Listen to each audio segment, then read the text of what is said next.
이 거지년아, 여기 2억 있으니까 당장 도장 찍고 나가. 내 아들 이제 건물주인데 너 같으면 너 같은 거지년 데리고 살겠냐? 시아버님 발인 끝난 그날 밤 거실 한복판에 5만 원권 다발을 쏟아부으며 시어머니가 던진 말입니다. 8년을 거지년 소리 들어가면서 시집살이하고 시아버님 뇌졸중으로 누우신 3년 동안 똥기저귀 갈고 욕창 닦은 며느리한테 돌아온 게 고작 그 한마디였어요. 옆에 있던 남편은요? 핸드폰만 들여다보다가 슬그머니 안방으로 들어가서 문을 딸칵 닫아버립디다. 하지만 딱 하루 뒤 전세는 완전히 뒤집혔습니다. 돌아가신 시아버님이 4년 전부터 변호사 사무실에 봉투 3개를 따로 맡겨두셨거든요. 7개월 뒤 저는 시어머니 발 앞에 똑같은 검은 쇼핑백 2개를 그대로 내려놓으며 돌려드렸습니다. 어머님, 이 돈 그날 던지신 그 2억 그대로예요. 받으세요. 맨발로 시장 바닥을 기며 통곡하는 시어머니, 가게 앞에 무릎 꿇고 매달리는 남편 시원하게 돌려준 똑똑한 며느리의 이야기 지금 바로 시작합니다. 시아버지 강현철의 발인을 마치고 집으로 돌아온 그날 저녁, 저는 검은 상복도 갈아입지 못한 채 부엌에 서 있었어요. 조문객들이 남기고 간 음식 그릇이 싱크대 안에 산처럼 쌓여 있었고, 저는 고무장갑을 낀 손으로 식어버린 전부침을 한 장 한 장 비닐봉지에 옮겨 담고 있었습니다. 거실에서는 시어머니 윤말숙과 손이 시누이 강수진이 변호사가 두고 간 상속 서류를 한 장씩 넘기고 있었어요. 엄마, 이 상가 건물이 동대문 한복판이라고 했지. 강수진이 서류를 손가락으로 톡톡 두드리며 들뜬 목소리로 말했습니다. 이거 시세가 못해도 12억은 나가지. 거기다 이 아파트, 적금, 보험금까지 합하면. 윤말숙이 손가락을 하나씩 접어가며 숫자를 헤아렸어요. 20억이다, 20억. 영감이 그래도 갈 때 가더라도 챙길 건 챙기고 갔어.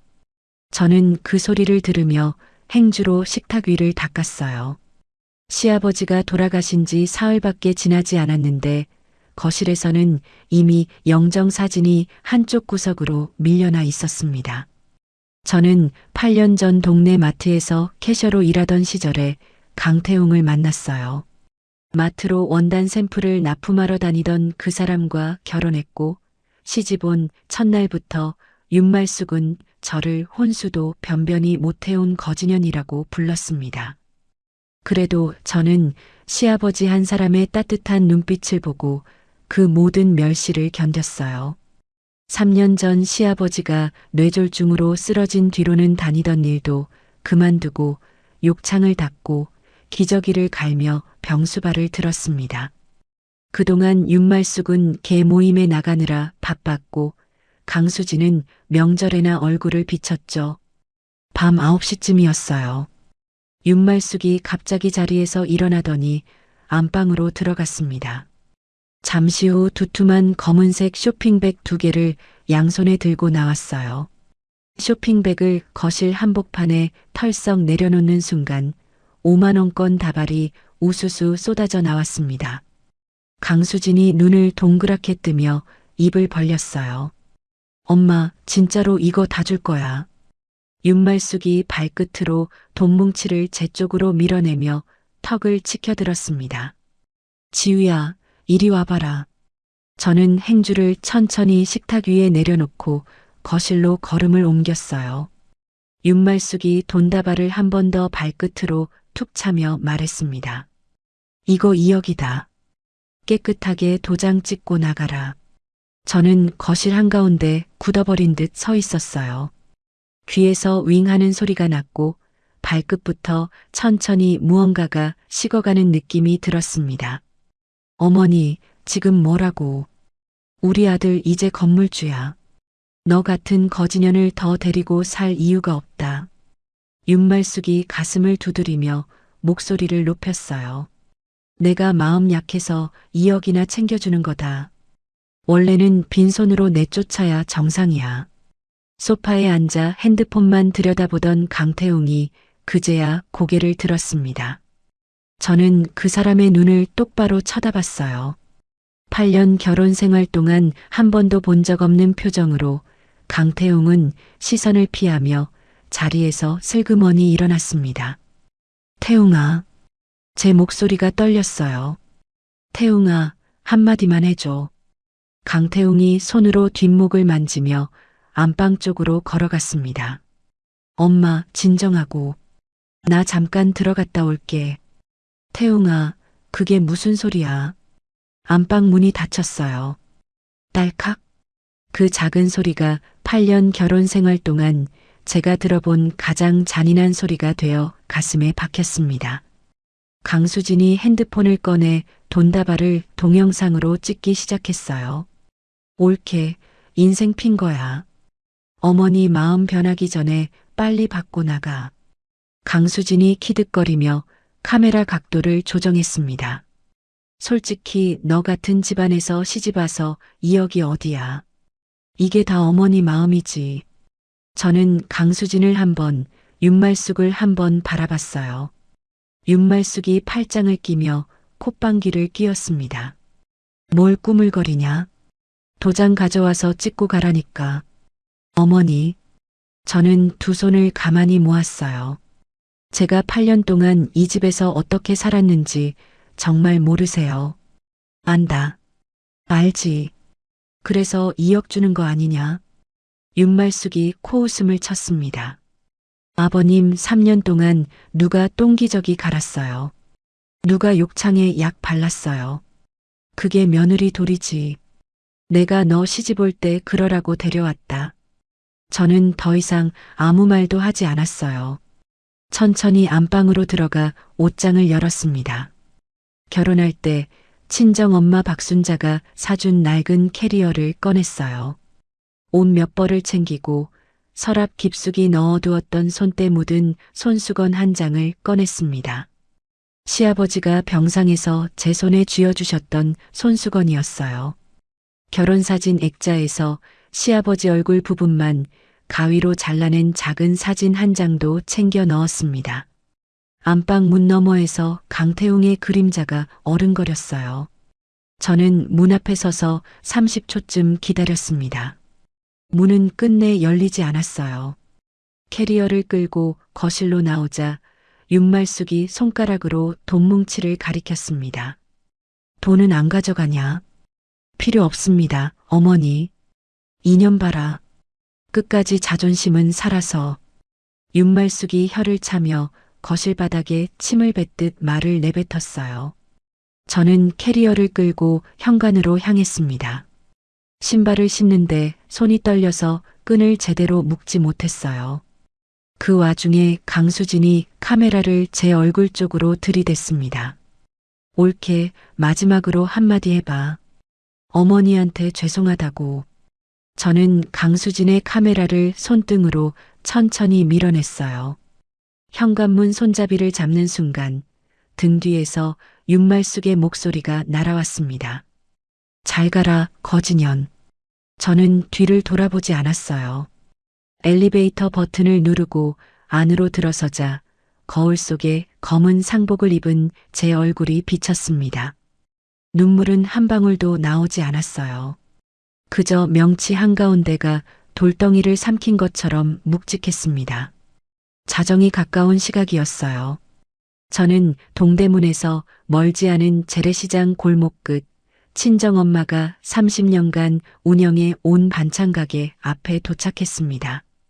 박순자가 막 가게 셔터를 내리고 있었어요. 캐리어를 끌고 선 저를 보더니 박순자가 셔터를 잡고 있던 손을 놓았습니다. 지우야. 박순자는 그 한마디만 했어요. 아무것도 묻지 않았습니다. 다가와서 두 팔로 저를 끌어안았어요. 박순자의 점퍼에서 익숙한 김치 냄새와 비누 냄새가 났습니다. 저는 그 품에서 8년 만에 처음으로 소리내어 울었어요. 엄마. 그래, 우리 딸. 엄마 나 말 안 해도 돼. 다 안다. 박순자가 제 등을 천천히 쓸어내렸습니다. 시장 골목에는 가로등 하나가 깜빡이고 있었고 어디선가 길고양이가 우는 소리가 들렸어요. 박순자가 캐리어를 받아들고 좁은 계단 쪽으로 걸음을 옮겼습니다. 올라가자, 지우야. 엄마가 따뜻한 물 받아 놓을게. 저는 캐리어 손잡이에서 손을 놓고 박순자의 뒤를 따라갔어요. 계단 한 칸 한 칸을 오를 때마다 가슴속에서 무언가가 무너졌습니다. 8년 동안 참았던 무언가가 그제야 한꺼번에 쏟아져 나오고 있었어요. 2층 문을 열자 좁은 방 안에 형광등이 노랗게 켜졌습니다. 박순자가 캐리어를 한쪽 구석에 놓고 부엌으로 가 주전자에 물을 올렸어요. 저는 방 한 구석에 그대로 주저앉았습니다. 손에 쥐고 있던 시아버지의 손수건이 손바닥 안에서 구겨져 있었어요. 박순자가 따뜻한 보리차 한 잔을 가져와 제 손에 쥐어주었습니다. 지우야, 오늘은 아무것도 생각하지 말고 자라. 엄마, 내일 일은 내일 생각하자. 알겠지? 저는 고개를 끄덕였어요. 박순자가 이불을 꺼내 깔아주는 동안 저는 핸드폰을 무음으로 돌려놓고 가방 깊숙이 집어넣었습니다. 강태웅에게서 부재중 전화 한 통도 와 있지 않았어요. 그게 이상하게도 더 마음을 가라앉혔습니다. 이부자리에 누웠지만 천장이 빙글빙글 도는 것 같았어요. 박순자가 옆에 누워 제 손을 꼭 잡았습니다. 엄마가 옆에 있다. 걱정 말고 자. 저는 박순자의 손을 꼭 마주 잡았어요. 그 손은 30년간 시장 바닥에서 김치를 버무리고 물을 썰어온 거친 손이었습니다. 그 거친 손이 8년 만에 제가 의지할 수 있는 단 하나의 손이었어요. 창밖에서는 새벽장을 준비하는 트럭들이 하나둘 시장 골목으로 들어서기 시작했습니다. 저는 시아버지의 손수건을 가슴에 꼭 끌어안은 채 눈을 감았어요.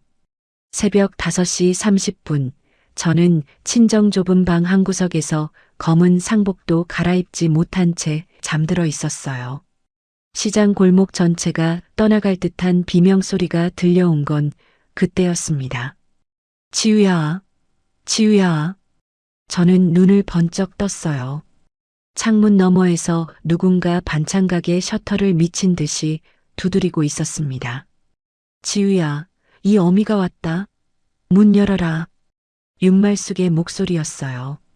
저는 자리에서 일어나 앉지도 못한 채 그 소리를 듣고만 있었습니다. 옆에 누워있던 박순자가 먼저 몸을 일으켰어요. 지우야, 누워있어라. 엄마가 내려가 본다. 박순자는 잠옷 위에 점퍼 하나를 걸치고 슬리퍼를 끌며 계단을 내려갔습니다. 저는 창문 쪽으로 걸음을 옮겼어요. 커튼을 손가락으로 살짝 들어 올리고 아래를 내려다봤습니다. 새벽장을 준비하던 옆가게 상인 2~3명이 무슨 일인가 싶어 셔터 밖으로 고개를 내밀고 있었어요. 박순자가 1층 셔터를 천천히 올렸습니다. 쇠가 끌리는 소리가 좁은 골목을 가르며 울렸어요. 셔터가 반쯤 올라간 순간 윤말숙이 그대로 무릎을 꿇고 주저앉았습니다. 저는 숨을 멈췄어요. 윤말숙은 맨발이었습니다. 잠옷 차림에 카디건 하나만 걸친 채 새벽 시장 흙바닥을 그대로 밟고 달려온 모습이었어요. 발등에는 진흙과 핏자국이 섞여 있었습니다. 사돈, 사돈, 우리 며느리 좀 봅시다. 윤말숙이 박순자의 바짓가랑이를 붙잡으며 울먹였어요. 지우야, 어미가 잘못했다. 어미가 다 잘못했다. 박순자가 천천히 2발자국 뒤로 물러섰습니다. 윤말숙의 손이 허공을 움켜쥐었어요. 사돈, 한 번만 만나게 해주시오. 한 번만. 박순자가 셔터 앞을 가로막고 서서 윤말숙을 내려다봤습니다. 목소리가 평소보다 한 옥타브 낮았어요. 사돈. 예, 사돈 말씀하시오. 어젯밤에 우리 딸한테 뭐라고 하셨소? 윤말숙이 고개를 푹 숙였습니다. 박순자가 한 번 더 물었어요. 거지년이라고 하셨다지요. 윤말숙이 그 한마디에 다시 무너지듯 시장 바닥에 엎드렸습니다. 잘못했소? 사돈, 내가 미쳤소? 내가 영감 보내고 정신을 놓아서 그랬소. 윤말숙이 시장 골목 전체에 들리도록 대성통곡하기 시작했어요. 저는 창문 너머로 그 모습을 내려다보고 있었습니다. 어젯밤 거실에서 발끝으로 돈뭉치를 밀어내던 그 사람과 지금 시장 바닥에 엎드린 그 사람이 같은 사람이라는 사실이 도무지 믿기지 않았어요. 옆 가게 상인이 박순자에게 가까이 다가왔습니다. 아이고, 박 사장. 무슨 일이래요? 사돈댁이 왜 이래? 별일 아닙니다. 들어가서 장사 준비하세요. 박순자가 손을 들어 옆 가게 상인을 물러서게 했어요. 윤말숙이 그 와중에도 박순자의 발등을 붙잡고 늘어졌습니다. 사돈, 어젯밤에 내가 정신을 놓았소. 영감 보내고 머리가 어떻게 됐는지. 사돈도 이해해 주시오. 이해라. 박순자가 작게 한번 웃었어요. 사돈, 우리 딸이 시집간 지 8년입니다. 예, 압니다. 그 8년 동안 우리 딸이 친정에 김치 한 통 받으러 온 적이 있는 줄 아십니까? 윤말숙이 입을 다물었습니다. 사돈댁 어른 욕창 닦느라 손이 갈라져서 친정 엄마한테 약 한 통 못 사들고 갔어요. 그런 애한테 어젯밤에 거지년이라고 하셨다고. 박순자의 목소리가 떨리기 시작했어요. 내 딸이 거지년이라고. 윤말숙이 시장 바닥에 이마를 박았습니다. 잘못했소, 사돈. 죽을 죄를 지었소? 저는 그 광경을 보다가 커튼에서 손을 뗐어요. 핸드폰을 꺼내 확인하니 새벽에 도착한 문자 한 통이 화면에 떠 있었습니다. 발신자는 김도식 변호사였어요. 오늘 오전 10시에 사무실로 와달라는 짧은 안내였습니다. 어르신께서 며느님께만 따로 전해드리라고 부탁하신 봉투가 준비되어 있다는 문장이 함께 적혀 있었어요. 저는 그 문장을 2번 읽었습니다. 심장이 한 박자 늦게 뛰는 느낌이었어요. 창밖에서는 윤말숙의 목소리가 계속 들려왔습니다. 사돈, 어제 저녁에 변호사한테 연락이 왔소. 영감이 며느리 앞으로 따로 뭘 남겨놨다는데 그게 뭔지 알려주지를 않아. 윤말숙이 횡설수설 말을 쏟아냈어요. 답답해서 무서워서 그래서 새벽에 달려왔소. 사돈, 내가 며느리한테 진짜 잘하겠소. 한 번만. 박순자가 그 말을 듣더니 표정이 굳었습니다. 사돈. 예, 사돈. 지금 우리 딸한테 사과하러 오신 거요? 아니면 영감님이 며느리한테 뭘 남겼는지 확인하러 오신 거요? 윤말숙이 입을 벙긋거리며 말을 더듬었어요. 아니, 그게 사돈, 내 말은. 가시오. 박순자가 한 발자국 앞으로 나갔습니다. 가시오, 사돈. 우리 딸이 결정하기 전에는 이 가게 앞에 오지 마시오. 사돈, 한 번만. 가시라니까. 박순자의 목소리가 처음으로 높아졌어요. 저는 그 목소리를 듣고 가슴이 한번 크게 내려앉았습니다. 박순자가 30년 동안 시장에서 장사하면서 단 한 번도 손님 앞에서 큰 소리를 낸 적이 없었어요. 윤말숙은 그 자리에서 한참을 더 울었습니다. 옆 가게 상인들이 슬그머니 셔터를 내리고 모른 척 안으로 들어갔어요. 30분쯤 지났을까요? 골목 입구에 택시 한 대가 들어섰습니다. 뒷좌석에서 강수진이 내려 윤말숙에게 달려왔어요. 엄마, 정신 차려. 일어나. 강수진이 윤말숙의 팔을 잡아 끌었습니다. 아이고, 엄마 신발도 안 신고. 누가 보면 어쩌려고 그래. 윤말숙이 강수진의 손을 뿌리치며 박순자 쪽을 돌아봤어요. 사돈, 지유 좀 잘 부탁하오. 내가 다시 오겠소. 오지 마시오. 박순자가 단호하게 한마디 더 보탰습니다. 우리 딸이 부르기 전에는 절대 오지 마시오. 강수진이 윤말숙을 부축해 택시 쪽으로 끌고 갔어요. 택시 문이 닫히는 소리가 들렸습니다. 박순자가 천천히 셔터를 다시 내리고 2층으로 올라왔어요. 저는 방 한가운데에 앉아 핸드폰을 손에 쥐고 있었습니다. 박순자가 방문을 열고 들어와 제 옆에 앉았어요. 지우야, 다 들었지? 응, 엄마. 엄마가 너무 세게 말했냐? 박순자가 제 손을 꼭 잡았습니다. 저는 고개를 저었어요. 아니야. 엄마가 그렇게 안 했으면 내가 또 흔들렸을 거야. 그래, 잘 생각했다. 박순자가 제 등을 천천히 쓸었어요. 저는 핸드폰을 박순자 쪽으로 돌려보였습니다. 엄마, 변호사 사무실에서 연락이 왔어. 박순자가 화면에 떠 있는 문자를 들여다봤어요. 오전 10시? 응. 아버님이 나한테만 따로 뭘 남기셨대. 박순자가 한참 동안 화면을 바라봤습니다. 지우야, 엄마랑 같이 가자. 엄마가 가게는 오늘 하루 닫으면 된다. 그게 뭐 대수냐? 박순자가 자리에서 일어서며 옷장 문을 열었어요. 우선 씻고 옷부터 갈아입어라. 어제 입은 상복으로 갈 수는 없잖아. 저는 캐리어를 열어 옷 한 벌을 꺼냈습니다. 어두운 색깔의 단정한 블라우스와 검은 바지 한 벌이 들어 있었어요. 박순자가 부엌으로 가서 솥에 물을 올렸습니다. 저는 욕실로 들어가 거울 앞에 섰어요. 어젯밤 울고 잠든 얼굴이 거울 속에서 저를 마주보고 있었습니다. 세수를 하는 동안 가슴이 빠르게 뛰었어요. 시아버지가 무엇을 남기셨을지, 그게 어떤 의미일지 머릿속에서 100가지 생각이 한꺼번에 떠올랐다 사라졌습니다. 옷을 갈아입고 거실로 나오자 박순자가 따뜻한 죽 한 그릇을 식탁 위에 올려놓았어요. 한 숟갈이라도 먹고 가라. 빈속으로 가면 다리에 힘이 빠진다. 엄마, 나 못 먹을 것 같아. 3숟갈만 떠라. 엄마 보고. 저는 식탁 앞에 앉아 죽을 3숟갈 떴습니다. 박순자가 그 모습을 묵묵히 바라봤어요. 오전 9시가 조금 넘었을 무렵 저는 박순자와 함께 시장 앞에서 택시를 잡았습니다.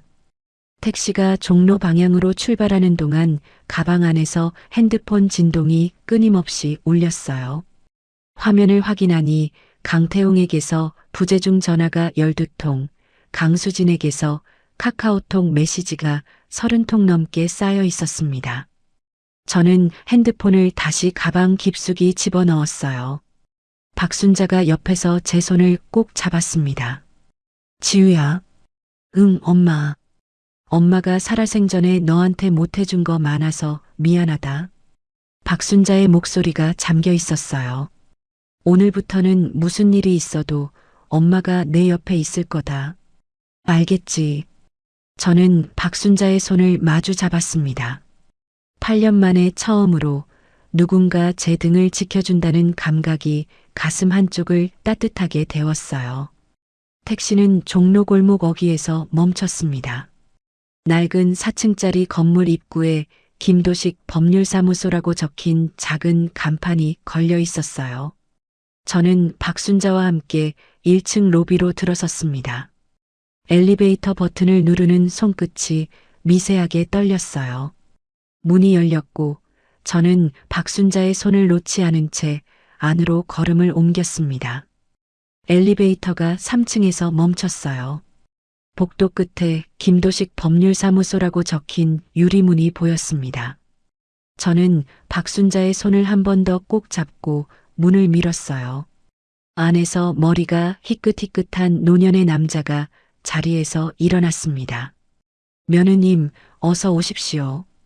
김도식이 정중하게 고개를 숙였어요. 옆에 서 있는 박순자에게도 두 손으로 명함을 건넸습니다. 어머님이시군요. 김도식이라고 합니다. 예, 변호사님. 박순자입니다. 박순자가 명함을 받아들고 작게 인사했어요. 김도식이 응접 테이블 쪽으로 손을 안내했습니다. 우선 차 한 잔 드시죠. 천천히 말씀드리겠습니다. 저는 박순자와 나란히 소파에 앉았어요. 테이블 위에는 흰 봉투 3개가 가지런히 놓여 있었습니다. 봉투 겉면에는 시아버지의 익숙한 손글씨로 하나, 둘, 셋이라고 적혀 있었어요. 저는 그 글씨만 봐도 가슴이 한번 내려앉았습니다. 김도식이 직접 우려낸 보리차를 2잔 내려놓으며 자리에 앉았어요. 며느님, 어디서부터 말씀을 드려야 할지 한참을 고민했습니다. 김도식이 손가락으로 첫 번째 봉투를 가리켰습니다. 4년 전 봄에 강현철 어르신께서 직접 사무실로 찾아오셨어요.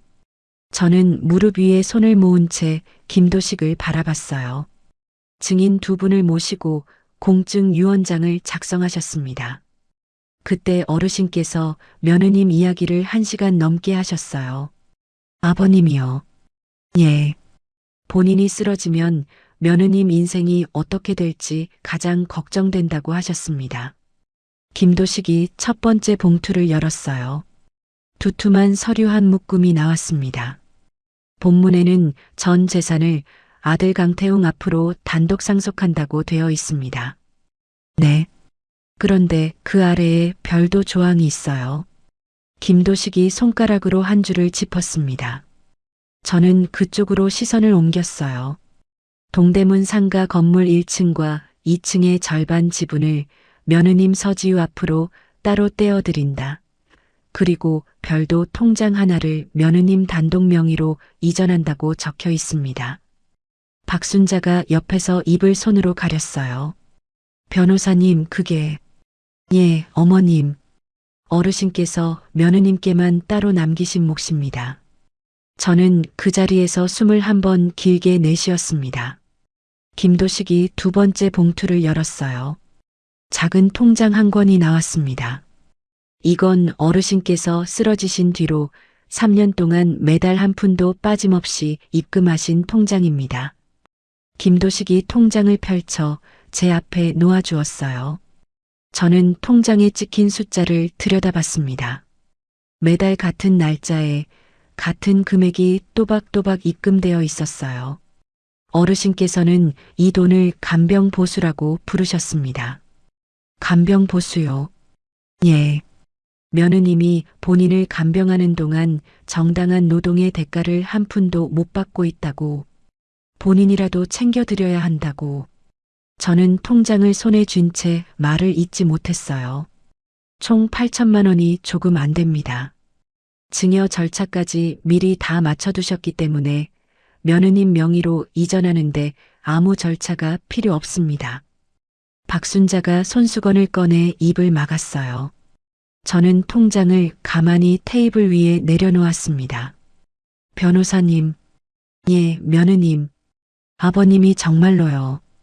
예. 매달 새벽 5시 반에 며느님이 약 챙겨드리러 들어오는 발소리를 들으셨다고. 그 발소리 한 번 들을 때마다 마음에 한 번씩 새기셨다고 하셨어요. 저는 손수건을 꺼내 눈가를 눌렀어요. 8년 동안 단 한 번도 시어머니 앞에서는 흘리지 못했던 눈물이 한꺼번에 쏟아질 것 같았습니다. 김도식이 잠시 기다려 주었어요. 저는 숨을 천천히 고르고 다시 김도식을 바라봤습니다. 변호사님, 3번째 봉투는요. 이게 가장 중요한 부분입니다. 김도식이 3번째 봉투를 열었어요. 서류 한 장과 작은 녹음기 한 대가 들어 있었습니다. 어르신께서 일종의 안전장치를 마련해 두셨어요. 안전장치요? 예. 어르신께서 돌아가신 날로부터 6개월 안에 며느님이 시댁 식구로부터 폭언이나 강제로 이혼하라는 요구 또는 명예를 훼손당하는 일을 겪었다고 증거로 입증되면.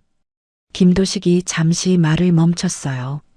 강태웅 씨 앞으로 가는 상속 재산 중에서 5억 원이 추가로 며느님 앞으로 이전됩니다. 박순자가 자리에서 살짝 몸을 일으켰다가 다시 앉았습니다. 5억이요. 예, 어머님. 5억입니다. 저는 두 손을 무릎 위에 가지런히 모았어요. 어젯밤 거실 한복판에 내던져진 2억 원이 머릿속에서 떠올랐습니다. 변호사님, 그러면 어젯밤 일도, 어젯밤에 어떤 일이 있으셨습니까? 김도식이 펜을 꺼내 들었어요. 저는 어젯밤 거실에서 있었던 일을 차분히 풀어놓았습니다. 윤말숙이 발끝으로 돈뭉치를 밀어내며 거진현이라고 부른 일 강수진이 동영상을 찍으며 키득거린 일 강태웅이 안방으로 들어가 문을 닫아버린 일까지 한 장면씩 말씀드렸어요. 김도식이 그동안 펜으로 한자 한자 적어나갔습니다. 며느님, 예, 변호사님. 이 정도면 첫 번째 입증 자료로 충분합니다. 다만 어젯밤에는 녹음이나 영상이 없으셨으니 앞으로 시댁분들이 어떤 행동을 하시는지를 잘 기록해 두실 필요가 있어요. 네, 알겠습니다. 김도식이 두 번째 봉투에서 꺼낸 손편지 한 장을 제 앞으로 밀어 놓았어요. 이건 어르신께서 직접 손으로 쓰신 편지입니다. 저는 봉투에서 한지 한 장을 꺼냈습니다. 빳빳한 한지 위에 시아버지의 익숙한 글씨가 또박또박 눌러 쓰여 있었어요. 저는 한참 동안 첫 줄을 읽지 못한 채 종이만 내려다봤습니다. 박순자가 옆에서 제 어깨를 가만히 감쌌어요. 지우야, 천천히 읽어라. 저는 한 줄씩 천천히 눈으로 읽어 내려갔습니다. 지난 3년 동안 며느리의 손길 하나하나를 모두 기억하고 있다는 문장. 아내와 친딸이 병실에 발길조차 거의 하지 않았다는 사실을 머릿속에 새겨두었다는 고백. 본인이 떠난 뒤 가족들 사이에 분란이 일어날 것을 짐작해 미리 모든 것을 준비해 두었다는 내용. 마지막 문단에 이르렀을 때 저는 손이 떨려 종이를 거의 떨어뜨릴 뻔했어요. 지우야, 나는 너를 며느리가 아니라 친딸로 생각했다. 저는 그 문장을 입속으로 한 번 더 되뇌었습니다. 혹시라도 내가 떠난 뒤 네가 이 집에서 마음 다치는 일이 있거든 절대 혼자 참지 말고 김 변호사를 찾아가라. 내가 다 준비해 두었다. 너는 햇볕 같은 사람이니 반드시 따뜻한 자리로 가야 한다. 마지막 문장 옆에는 시아버지가 직접 찍은 손도장이 붉게 남아 있었어요. 저는 그 손도장 위에 제 손가락을 가만히 얹었습니다. 따뜻한 온기는 없었지만 시아버지의 손이 그 자리에 있는 것 같았어요. 박순자가 옆에서 어깨를 한번 들썩였습니다. 저는 박순자의 손을 끌어와 종이 위에 함께 올렸어요. 엄마, 아버님이 다 알고 계셨어. 그래, 지우야. 사돈 어른이 다 알고 계셨다. 박순자의 목소리가 잠겨 있었습니다.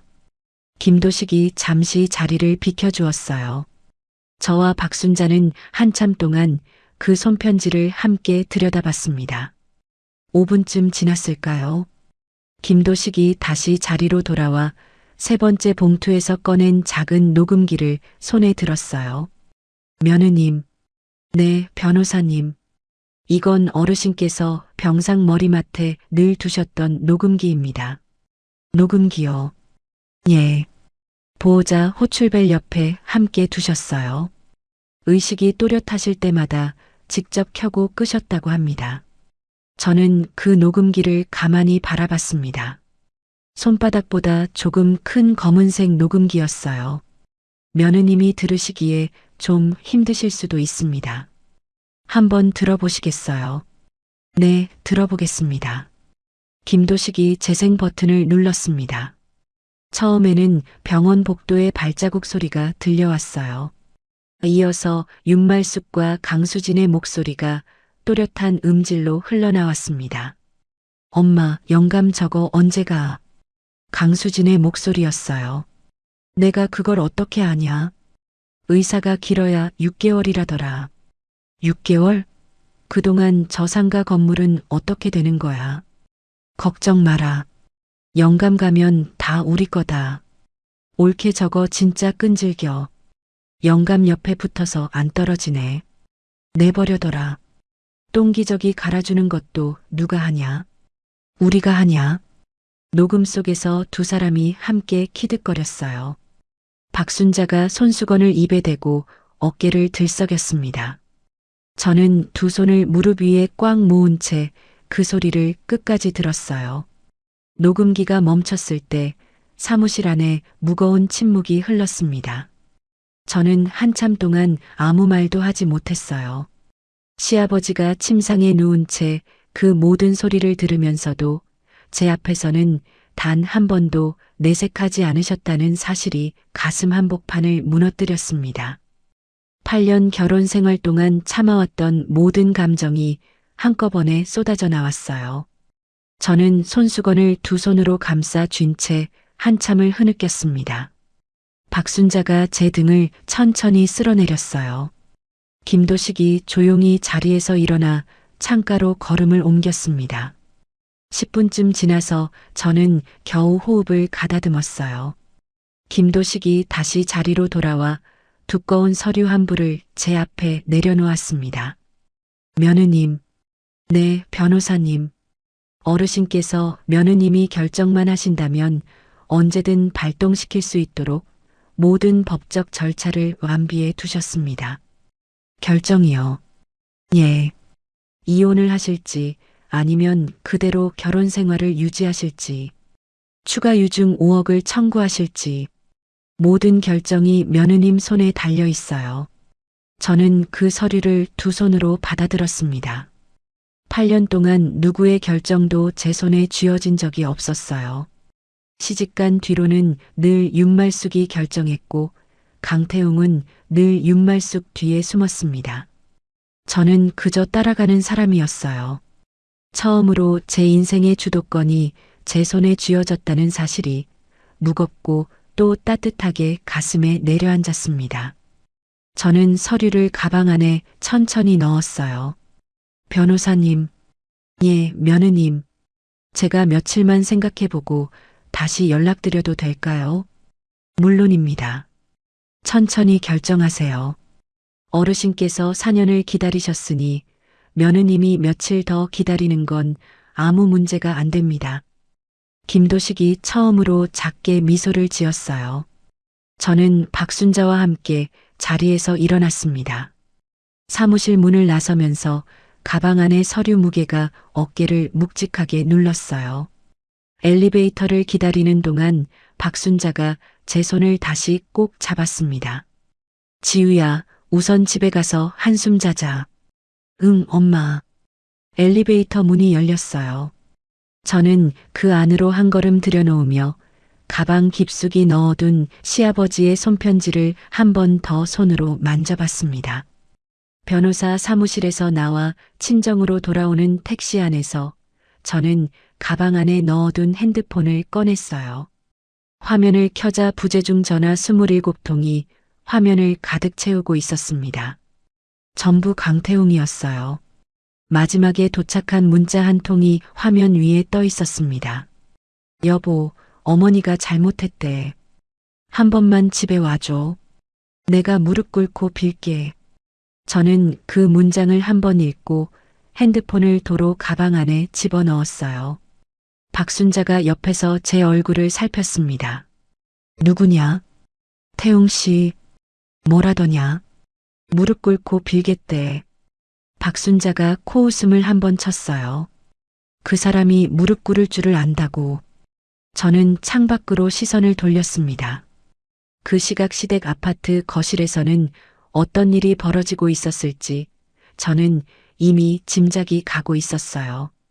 윤말숙은 김도식 사무실에서 따로 전달받은 유언장 요약본을 손에 쥔 채 거실 바닥에 주저앉아 있었습니다.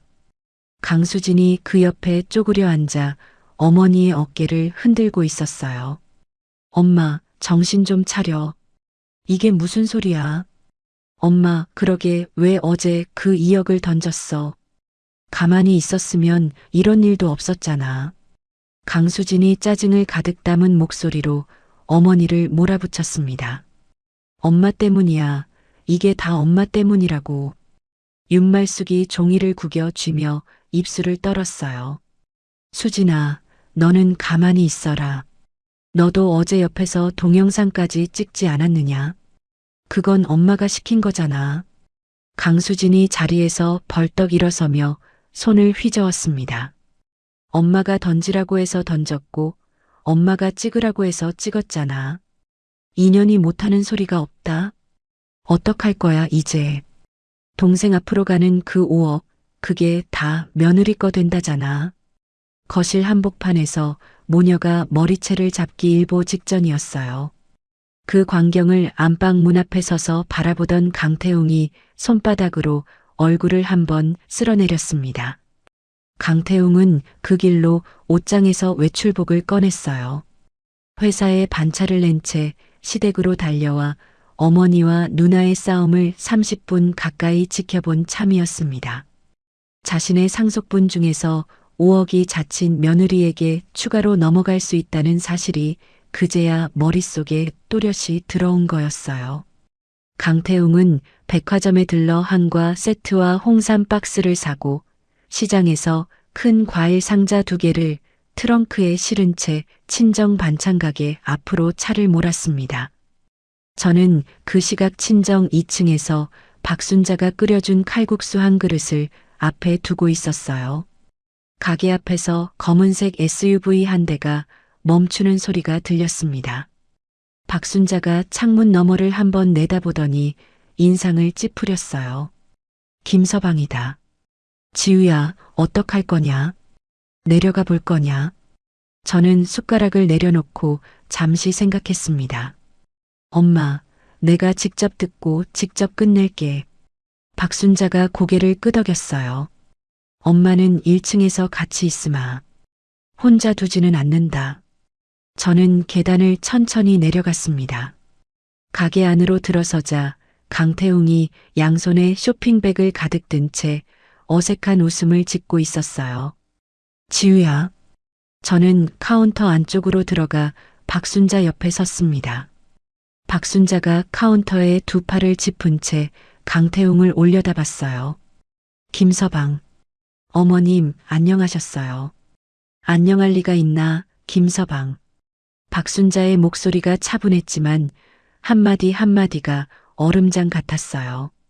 내 딸한테 무릎 꿇기 전에 우리 가게 손님부터 비키게 하시게. 가게 안에는 시장에 장을 보러 온 동네 아주머니 서너 명이 반찬통을 골라잡고 있었습니다. 강태웅이 그제야 주위를 둘러보더니 얼굴이 굳었어요. 어머님, 그게 여기서 무릎 꿇든 말든 자네 마음대로 하시게. 우리 가게는 손님 받는 자리지 사위가 무릎 꿇는 자리가 아니야. 박순자가 손짓으로 가게 한쪽을 가리켰어요.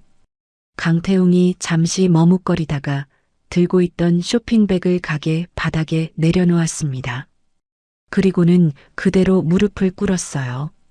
손님으로 와 있던 아주머니들이 일제히 강태웅 쪽을 돌아봤습니다. 아이고, 박 사장. 이게 무슨 일이래요? 어머, 사위 양반인가.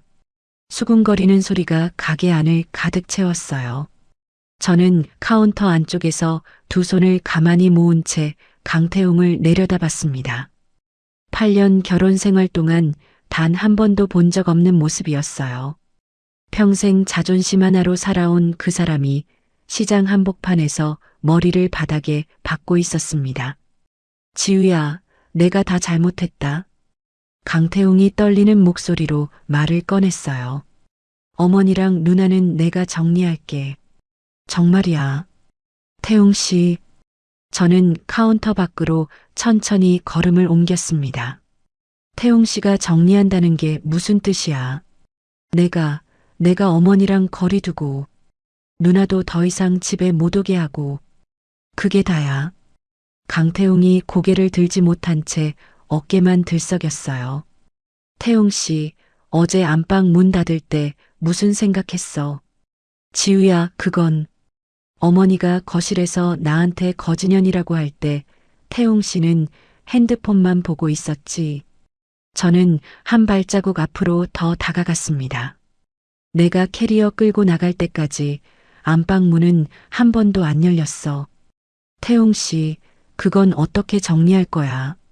강태웅이 두 손으로 얼굴을 가렸어요. 미안해, 지우야. 그때 내가 정신을 놨었어. 정신을 놨다고. 진짜야. 어머니가 그렇게까지 할 줄은 몰랐어. 태웅 씨. 저는 그 자리에 무릎 꿇은 강태웅을 가만히 내려다봤습니다. 태웅 씨는 8년 동안 어머니가 나한테 어떻게 하셨는지 정말 몰랐어.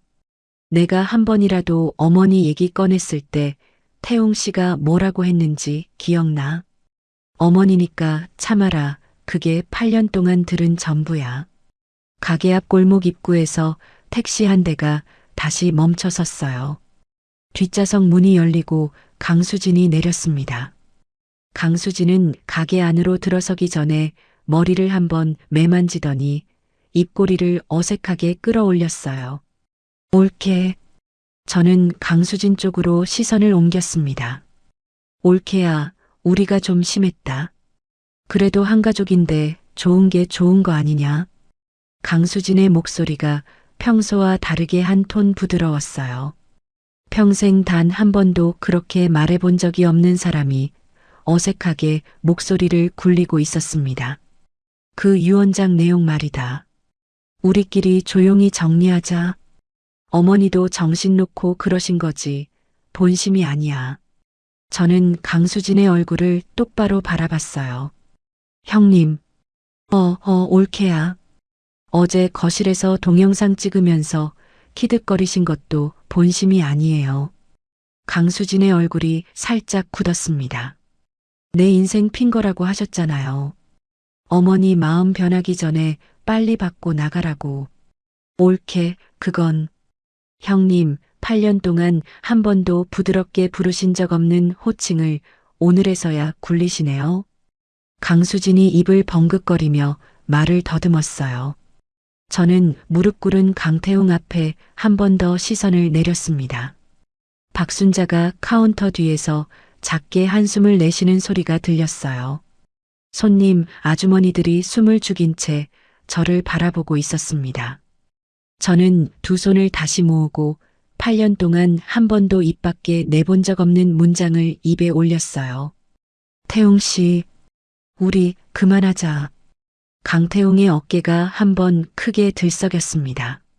나 더는 못 살겠어. 가게 안이 일순간 조용해졌어요. 강태웅이 그제야 고개를 들었습니다. 얼굴이 새파랗게 질려 있었어요. 지우야, 무슨 소리야 그게. 이혼하자고. 안 돼. 지우야, 그건 안 돼. 강태웅이 무릎으로 한 걸음 다가오려 했어요. 저는 한 발자국 뒤로 물러섰습니다. 그 순간 옆에 서 있던 강수진의 표정이 일그러졌어요. 야, 이 거지년이 진짜. 강수진이 손을 번쩍 들어 올리며 소리를 쳤습니다. 손님, 아주머니들이 일제히 강수진 쪽으로 고개를 돌렸어요. 강수진이 그제야 주변 시선을 의식하고 두 손으로 입을 황급히 막았습니다. 저는 가게 처마 아래에 달린 작은 감시 카메라를 한번 올려다봤어요. 빨간 불빛이 또렷이 깜빡이고 있었습니다. 박순자가 카운터에서 천천히 걸어 나왔어요. 수진이라고 했지. 어머님, 그게. 내 딸한테 한 번만 더 그 말 입에 올리면 내가 가만 안 있어. 박순자의 목소리가 낮고 단단했습니다. 강수진이 입을 다물었어요. 저는 가게 문 쪽을 손으로 가리켰습니다. 태웅 씨, 형님, 두 분 다 가주세요. 강태웅이 무릎을 꿇은 채 제 바지가랑이를 붙잡으려 했어요. 저는 한 걸음 옆으로 비켜섰습니다. 태웅 씨, 더는 안 돼. 강태웅이 두 손으로 얼굴을 감싸며 그 자리에서 흐느꼈어요. 박순자가 가게 문을 열어젖히며 한마디 더 보탰습니다. 김서방 가지고 온 박스도 다 가져가시게. 우리 가게는 그런 거 안 받는다. 강수진이 강태웅의 팔을 잡아 일으켰어요. 두 사람이 쇼핑백과 과일 상자를 챙겨 가게 밖으로 나가는 동안 저는 카운터 뒤에 가만히 서 있었습니다. 가게 문이 닫히는 소리가 들리자 손님, 아주머니 한 분이 작게 박수를 한 번 쳤어요. 박 사장 딸이 야물구먼. 똑 부러져. 박순자가 어색하게 웃으며 손사래를 쳤습니다. 저는 카운터 의자에 천천히 주저앉았어요. 다리에서 힘이 한꺼번에 풀렸습니다. 그날 저녁 7시쯤 가방 안에서 핸드폰 진동이 울렸어요. 김도식 변호사였습니다. 며느님. 네, 변호사님. 오늘 가게 앞에서 시누이께서 하신 발언, 그리고 가게 안감시 카메라에 녹화된 영상. 김도식이 잠시 말을 끊었어요. 세 번째 봉투 안에 들어있던 그 조항, 부당대우 입증 자료로 결정적인 증거가 될 수 있습니다. 저는 핸드폰을 두 손으로 감싸 쥔 채 가만히 듣고 있었습니다. 며느님, 이제 결정만 하시면 됩니다. 저는 핸드폰을 천천히 내려놓았어요. 창밖에서 가로등 하나가 깜빡이며 시장 골목을 비추고 있었습니다. 김도식 변호사로부터 다시 전화가 걸려온 건 그로부터 닷새가 지난 아침이었어요. 저는 친정 2층 작은 방에서 김치를 담그던 박순자를 돕다가 행주에 손을 닦으며 핸드폰을 받았습니다. 네, 변호사님. 며느님, 한 가지 더 전해드릴 게 있어서 연락드렸습니다. 네, 말씀하세요. 어르신께서 생전에 며느님께만 따로 전달해달라고 부탁하신 물건이 하나 더 있어요. 저는 한 박자 숨을 죽였습니다. 사무실이 아니라 어르신께서 직접 지정하신 장소에서 받으셔야 합니다. 어디인가요? 동대문 상가 건물 4층, 어르신께서 평생 쓰시던 창고입니다. 저는 행주를 도마 위에 내려놓았어요. 박순자가 옆에서 고개를 들었습니다. 엄마, 같이 가줄 수 있어. 가게는 오늘 닫는다. 어디로 가면 되냐? 동대문, 아버님 창고. 박순자가 김장 비닐장갑을 벗으며 자리에서 일어났어요. 저는 옷장에서 외출복을 꺼내 갈아입었습니다. 거울 앞에 서서 머리를 한번 매만지는데 가슴 한쪽이 가볍게 떨려왔어요. 시아버지의 창고에 직접 발을 들여놓는 건 처음이었습니다. 평소에는 시아버지가 아파트로 가져온 원단 샘플만 봤지 창고 안에는 단 한 번도 들어가 본 적이 없었어요. 박순자와 함께 지하철을 갈아타고 동대문 시장 앞에 내렸습니다. 새벽장은 이미 파한 시간이었고 골목 안쪽으로 들어서자 낡은 4층짜리 상가 건물이 보였어요. 시아버지가 평생 일군 그 건물이었습니다. 1층 입구에 김도식 변호사가 먼저 도착해 열쇠 꾸러미를 손에 들고 서 있었어요. 며느님, 어머님 오셨습니까? 네, 변호사님. 김도식이 앞장서서 좁은 계단을 올라갔습니다. 4층 복도 끝에는 빛바랜 철문 하나가 있었어요. 문 위쪽에 누렇게 변색된 종이 한 장이 테이프로 붙어 있었습니다. 시아버지의 손글씨로 지우보아라라고 적혀 있었어요. 저는 그 종이 앞에서 잠시 발걸음을 멈췄습니다. 박순자가 옆에서 제 어깨에 손을 얹었어요. 지우야, 천천히 들어가자. 응, 엄마. 김도식이 열쇠 꾸러미에서 가장 큰 열쇠 하나를 골라 철문에 꽂았습니다. 찰칵하는 소리와 함께 문이 열렸어요. 안에서 묵직한 원단 냄새와 오래된 종이 냄새가 한꺼번에 흘러나왔습니다. 저는 한 발 한 발 안으로 들어갔어요.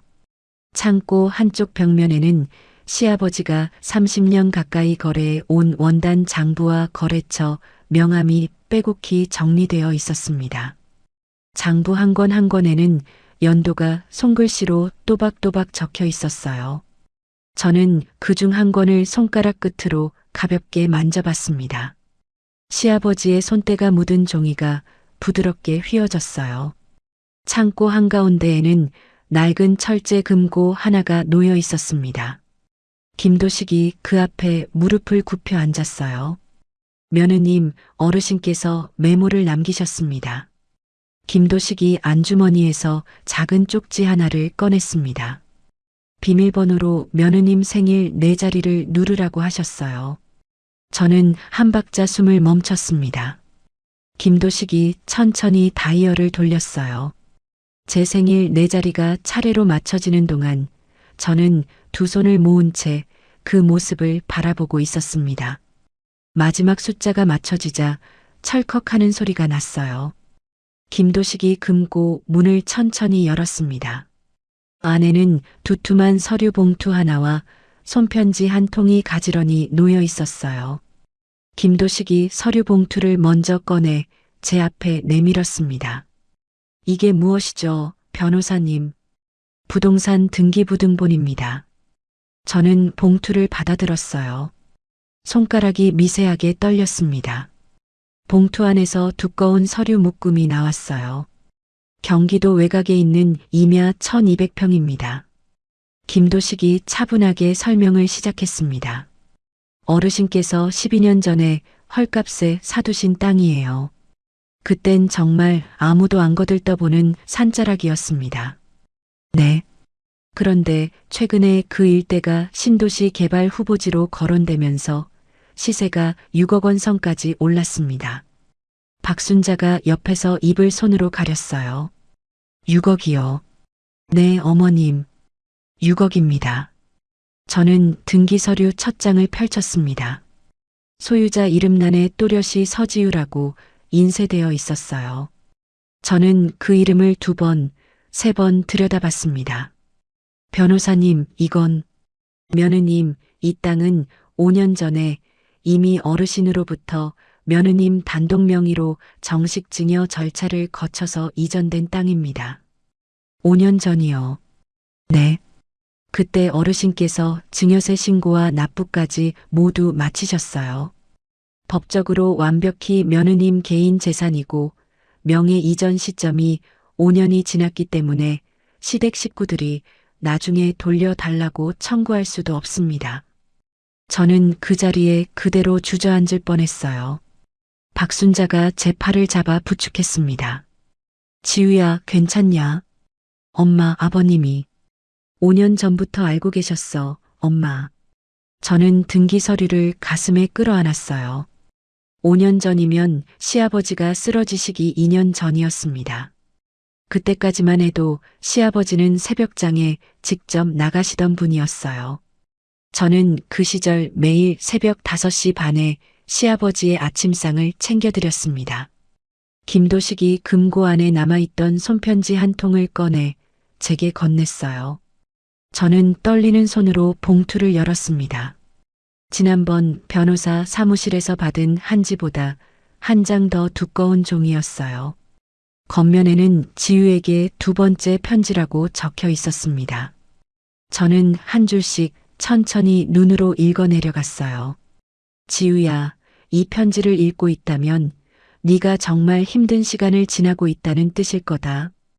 이 땅은 네가 시집 온 지 3년쯤 되었을 무렵에 결심한 것이다. 그해 겨울에 내가 감기로 며칠 누워 있을 때 새벽마다 네가 내 약을 챙겨주던 뒷모습을 봤다. 저는 거기서 한 번 종이에서 눈을 뗐습니다. 그해 겨울이 어렴풋이 떠올랐어요.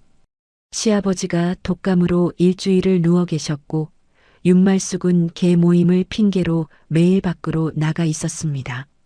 저는 그저 며느리 돌이라고 생각하고 새벽마다 약을 챙겨드렸어요. 다시 종이로 시선을 옮겼습니다. 그 뒷모습을 보고 결심했다. 이 며느리는 내가 따로 챙겨줘야겠다고. 살다 보면 사람 마음이 변하는 날이 오기 마련이다. 우리 집 식구들 마음도 언젠가 변하는 날이 올 거다. 그런 날이 오거든 이 땅이 네가 다시 일어설 작은 디딤돌이 되어주길 바란다. 지우야, 너는 내 친딸이다. 내가 살아생전에 한 번도 그렇게 부르지 못해서 미안하다. 저는 마지막 문장에 이르러서 손이 떨려 종이를 들고 있을 수가 없었어요. 박순자가 종이를 받아들고 옆에서 함께 읽어주었습니다. 저는 창고 콘크리트 바닥에 그대로 주저앉았어요. 등기 서류를 가슴에 끌어안은 채 한참을 흐느꼈습니다. 박순자가 옆에 나란히 앉아 제 등을 천천히 쓸어내렸어요. 지우야, 사돈 어른이 너를 친딸로 생각하신 거다. 엄마, 아버님이. 안다. 다 안다. 박순자의 목소리도 잠겨 있었습니다. 김도식이 잠시 자리를 비켜주었어요. 창고 안에는 한참 동안 제 흐느낌 소리만 들렸습니다. 10분쯤 지나서 저는 겨우 호흡을 가다듬었어요. 김도식이 다시 조용히 다가왔습니다. 며느님, 네, 변호사님. 한 가지만 더 말씀드릴게요. 네. 어르신께서는 이 임야의 존재를 시어머님과 손이 시누이님께는 끝까지 비밀로 해 달라고 신신당부하셨습니다. 저는 고개를 들어 김도식을 바라봤어요. 이미 5년 전에 증여가 끝났기 때문에 지금 공증된 정식 유언장의 상속 재산 목록에는 들어가 있지 않습니다. 완전히 분리되어 있어요. 네. 그래서 시댁 식구분들은 이 땅의 존재 자체를 모르십니다. 며느님께서 알리지 않으시면 앞으로도 모르실 거예요. 저는 등기 서류를 두 손으로 가만히 쥐었습니다. 그 시각 시댁 아파트에서는 윤말숙과 강수진이 거실 식탁에 마주 앉아 있었어요. 윤말숙이 핸드폰을 손에 쥔 채 김도식 변호사 사무실 번호를 누르고 있었습니다. 여보세요, 사무실이지요. 윤말숙입니다. 전화기 너머에서 사무실 직원의 목소리가 들려왔어요. 네, 어머님. 무슨 일이세요? 우리 영감이 남긴 재산 말이요. 그게 정말 그게 다요. 네, 어머님. 공증된 유언장에 명시된 자산이 전부입니다. 혹시 영감이 다른 곳에 숨겨둔 통장이라든가 땅이라든가 그런 건 없소? 확인된 자산은 전부 유언장에 들어가 있습니다. 어머님. 윤말숙이 전화기를 내려놓으며 입술을 깨물었습니다. 강수진이 옆에서 손톱을 물어뜯었어요. 엄마, 분명히 뭐 더 있어. 영감 성격에 그렇게 정직하게 다 신고했을 리가 없잖아. 아빠 친구들한테 한 번씩 다 연락 돌려봐. 누구한테 빌려준 돈 같은 거 있을지도 모르잖아. 두 사람은 그날 오후 내내 시아버지의 옛 거래처에 전화를 돌렸지만 어디에서도 새로운 정보 한 줄을 얻어내지 못했어요. 저는 그 시각 동대문 상가 1층 입구에 한참을 서 있었습니다. 박순자가 옆에 함께 서 있었어요. 저는 고개를 들어 시아버지가 평생 일군 그 낡은 4층 건물을 천천히 올려다봤습니다. 1층과 2층의 절반 지분은 제 명의로 넘어오기 시작했고 4층 창고 안에 금고에서 나온 임야는 5년 전부터 이미 제 이름 아래 있었어요. 거기에 김도식이 보관하던 8천만 원 통장까지. 저는 가방 안에 넣어둔 등기 서류를 한 번 더 손으로 만져봤습니다. 박순자가 옆에서 제 손을 잡았어요. 지우야, 사돈 어른한테 인사드리러 가자. 응, 엄마. 나도 그 생각하고 있었어. 오늘 너 처음으로 사돈 어른 납골당에 절하러 가는 거지. 응. 박순자가 제 어깨를 가만히 토닥였습니다. 저는 건물을 한 번 더 올려다본 뒤 박순자와 함께 골목 입구를 향해 걸음을 옮겼어요. 가는 길에 꽃집에 들러 시아버지가 평소 좋아하시던 노란 국화 한 다발을 샀습니다. 택시 안에서 박순자가 조용히 입을 열었어요. 지우야, 사돈 어른한테 큰 절 2번 올려라. 응, 엄마. 엄마는 옆에서 한 번만 절할게. 응, 엄마. 같이 가줘서 고마워. 박순자가 제 손을 한 번 더 꼭 잡았습니다. 저는 창밖으로 시선을 돌렸어요. 오후 햇볕이 택시 창문을 비스듬히 비추고 있었습니다.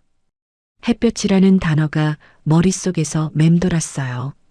시아버지가 손편지 마지막 줄에 적어두신 그 단어가 가슴 한가운데에서 천천히 자리를 잡고 있었습니다. 시아버지 납골당을 다녀온 다음 날부터 시간은 다른 속도로 흘러갔어요. 저는 김도식 변호사와 만나 이혼 조정 절차를 준비하기 시작했고 박순자는 가게 문을 평소보다 1시간 일찍 닫고 매일 저녁 제 옆에 앉아 있어 주었습니다. 그렇게 2달이 지나갔어요. 그동안 시댁에서는 점점 더 추한 풍경이 펼쳐지고 있었습니다. 윤말숙은 일주일에 2~3번씩 친정 반찬 가게 앞에 와서 무릎을 꿇는 일을 반복했어요. 처음에는 새벽이었다가 점차 시장이 가장 붐비는 오전 10시쯤으로 시간이 옮겨갔습니다. 그 광경이 시장 상인들 입소문을 타기 시작했어요. 옆 가게 정육점 사장이 어느 날 박순자에게 슬쩍 말을 건넸습니다. 박 사장, 그 사돈댁 어른 동대문에서 꽤 알아주는 분이라며. 그랬다지요. 평생 동대문 사모님 소리 듣고 살았다던데 시장 바닥에서 저러고 있으면 동대문 일대에 다 퍼지는 거 한순간이야. 박순자가 말없이 김치통 뚜껑을 닫았어요. 그 무렵 시댁 거실에서는 매일같이 머리채를 잡는 소리가 새어나오고 있었습니다. 강수진이 친정에서 한 푼도 못 가져간다는 사실을 받아들이지 못한 거였어요. 엄마, 그럴 거면 차라리 처음부터 나한테 절반을 떼어줬어야지. 강수진이 거실 한복판에서 어머니의 어깨를 잡고 흔들었습니다. 수진아, 그건 영감이 정한 거다. 내가 어떻게 하냐? 엄마는 왜 아빠 살아있을 때 한마디도 안 했어. 평생 아들 하더니 결국 아빠도 아들한테만 다 줬잖아. 내가 친정 와서 8년 동안 그 며느리 옆에서 견딘 거, 그게 다 뭐 때문이었는데. 윤말숙이 그 말에 고개를 들었어요. 수진아, 너도 며느리 옆에서 견딘 거였냐? 그럼 뭐였어? 윤말숙이 그 자리에서 한참을 말이 없었습니다. 강수진은 그 와중에 본인 시댁에서도 살얼음판을 걷고 있었어요. 본인 남편이 친정 상속 다툼에 대해 한참 늦게 알게 된 거였습니다. 여보, 당신은 친정에서 뭐 챙겨온 게 있어? 강수진의 남편이 어느 날 밤 식탁 앞에서 입을 열었어요. 없어요. 한 푼도. 우리 어머니가 처음부터 그러시더라. 친정에서 한 푼도 못 챙겨온 며느리는 시댁에서도 큰 소리 못 친다고. 강수진이 그 말에 입술을 깨물었습니다. 그날 이후로 강수진의 시댁에서는 친정 재산도 못 챙겨온 무능한 며느리라는 비아냥이 흘러나오기 시작했어요. 강수진이 시어머니 앞에서 고개를 들지 못하는 모습을 본 시아버지가 한마디를 던졌습니다. 수진이 친정엔 동생이 다 가져갔다며. 누나 노릇은 어디다 팔아먹은 거야. 강수진이 그 말에 식탁 아래에서 2손을 꽉 쥐었어요. 강태웅 쪽도 사정이 멀쩡하지 않았습니다. 회사에서 중요한 거래처 미팅을 연달아 펑크냈고 결국 영업과장 자리에서 한직으로 발령이 났어요. 매달 들어오던 인센티브가 끊겨버렸습니다. 윤말숙과 강수진이 매일 강태웅의 집을 찾아와 닥달했어요. 태웅아, 너 빨리 며느리 데려와야 한다. 그 5억 못 넘어가게 막아야지. 누나, 형, 그게 마음대로 되는 게 아니야. 네가 어떻게든 해야지. 누구 때문에 이렇게 됐는데. 강태웅이 끼니도 거르고 잠도 못 자는 상태로 한직 사무실에 출근했어요. 상사들이 슬슬 그를 피하기 시작했습니다. 윤말숙은 마지막 카드를 꺼내 들었어요. 동네 통장 아주머니와 시댁 친척들에게 한 명씩 전화를 돌리기 시작했습니다. 우리 며느리가 다 죽어가는 영감 옆에 붙어서 살살 꼬셨다오. 그 며느리가 영감 정신없을 때 도장 들고 다녔다더라고. 그렇게 해서 재산을 가로챘소. 며느리가 보통이 아니라니까. 윤말숙은 거기서 멈추지 않았어요. 친척들이 모여있는 단체 카카오톡 방에 같은 내용을 글로 한 번 더 올렸습니다.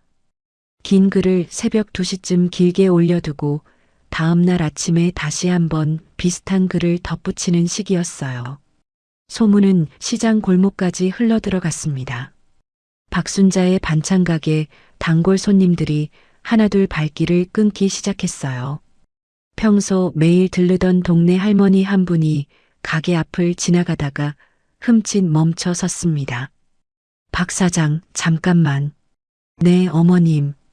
동네에 이상한 소리가 돌더라고. 박 사장 딸이 시아버지 정신없을 때 도장 들고 다녔다는데. 박순자가 그 말에 들고 있던 행주를 손에 꽉 쥐었어요. 어머님, 그 말 어디서 들으셨어요? 통장 아주머니가 그러더라고. 사돈댁에서 직접 들었다더라. 저는 그날 가게 안쪽에서 그 대화를 그대로 들었습니다. 손이 떨려서 들고 있던 그릇을 한번 식탁 위에 내려놓아야 했어요. 박순자가 가게 안으로 들어와 제 옆에 섰습니다. 지우야, 엄마, 나 들었어. 엄마 가게에 손님 끊긴 거 다 그 때문이지. 박순자가 한참을 말이 없다가 작게 한숨을 쉬었어요. 내 가게는 신경 쓰지 마라. 엄마는 괜찮다. 엄마 안 괜찮아. 저는 행주로 식탁을 한번 닦았습니다. 그날 저녁 김도식 변호사에게 전화를 걸었어요. 변호사님, 네, 며느님. 시어머님이 동네에 거짓 소문을 퍼뜨리고 계세요. 저는 한번 호흡을 가다듬었습니다. 동네 통장 아주머니부터 시작해서 시댁 친척분들 단톡방에까지 글을 올리고 계세요. 그게 시장까지 흘러들어와서 친정가게 손님이 많이 끊겼어요. 김도식의 목소리가 평소보다 한 톤 낮아졌어요. 며느님, 그건 명예훼손이고 영업방해입니다. 네, 변호사님. 그런데 입증 자료가 필요합니다. 통장 아주머니가 어떤 말씀을 옮기셨는지, 단톡방에 어떤 글이 올라왔는지 확인할 수 있어야 해요. 저는 김도식의 말을 들으며 식탁 위에 손을 가지런히 모았습니다. 변호사님, 제가 한번 직접 움직여 볼게요. 며느님이 직접요. 네. 통장 아주머니는 가게 단골 손님 한 분이 잘 아세요. 동네 어르신 중에 저희 가게 김치 매일 사가시는 분인데 그분께 부탁드려 볼게요. 다음 날 오전 저는 가게에 단골로 오시는 동네 어르신께 어렵게 말씀을 꺼냈어요. 70대 초반의 점잖은 어른이셨습니다. 어머님, 사실은요. 저는 그동안 있었던 일을 차근차근 풀어놓았어요. 어른이 한참 동안 잠자코 듣고 계셨습니다. 지우야. 네, 어머님. 내가 동대문 30년 살면서 그런 소문 들어본 적이 없다. 우리 동네에 그런 며느리가 어디 있다고. 내가 통장한테 가서 직접 물어보마. 누구한테 들었느냐, 직접 본 사람이 있느냐.